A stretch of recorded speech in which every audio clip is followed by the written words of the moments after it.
नमस्कार मित्रांनो, कशा आहात? मस्त ना? मी पण मस्त. तर मित्रांनो, काय असतं ज्यावेळेस शेतकरी त्यांच्या शेतकरी मुलगी बघायला जातो त्यावेळेस प्रत्येक वेळेस ना अनेक वेळेस शेतकरीची मुलगी शेतकऱ्याला च्या मुलाला नकार येतं. तुमचा मुलगा शेती करतो, तुमचा मुलगा अमुक करतो, तुमचा मुलगा शेतात काम करतो, जनावरांचे गोठातले शेण काढतो, आमची मुलगी नाही देणार. अशा अनेक तक्रार असतात. पहिला त्यांच्या मुलगा काय करतो विचारलं, मुलगा शेती करतो, आई वडिलाचंच उत्तर येतं, नाही बाबा आम्ही देत नाही आमच्या पोरगीला, आमची पोरगी शेती नाही करू शकत, ह्यांना शेती पाहिजे.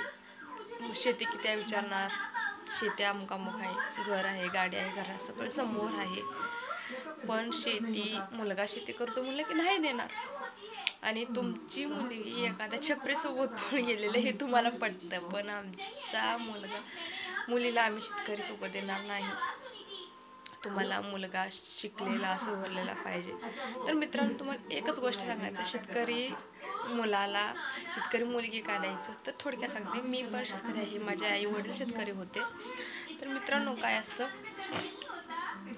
ज्यावेळेस दुष्काळ पडलं त्यावेळेस पण शेतकरी कधीच उपाशी मेला नाही. आणि मध्ये कोरोना आलं, 17, 18, 19, 20 ह्या काळात 21-22पर्यंत कोरोना होता. तेव्हाही पूर्ण जग लॉकडाऊनमध्ये होतं, पण शेतकरी मात्र दिवस आणि रात्र कष्ट करत रानात फिरायचा, तो पण ताटात.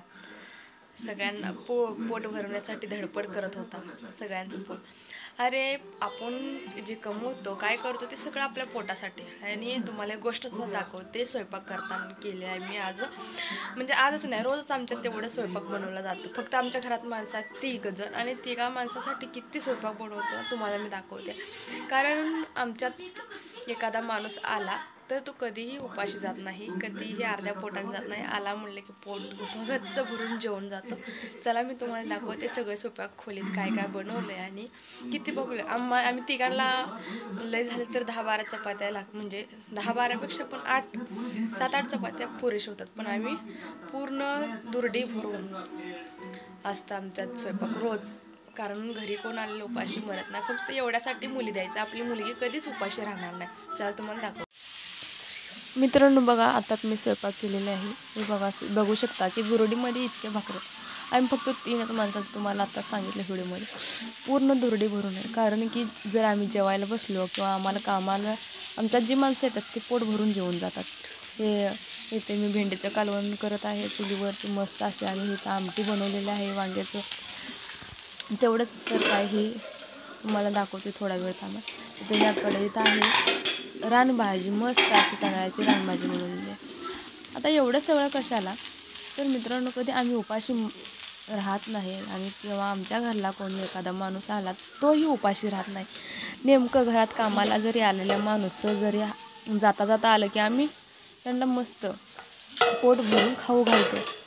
कारण आमच्याकडे आता तुम्हाला दाखवते, ही 2 पातेलं आहे दुधाचे. हे बघा, हे भरलेलंच आहे. आणि हे 2 पातेलं आम्ही दूध एवढं कशासाठी ठेवले, कारण कसं असतं, आम्ही खाऊन पिऊन उरतं एवढं जेवण आम्ही बनवतो. कोणाच्या घरी आता काही शेतीतले श्रीमंत माणसं फक्त मोजकं जेवण बनवतात. आणि एखादा माणूस जरी आला, गोरगरीब आला, जेवताना एक 4 चौघं आली तर ही लोक काय करतात, जेवण संपलं असं नाही तर जेवण असलेलं पण झाकून ठेवतात.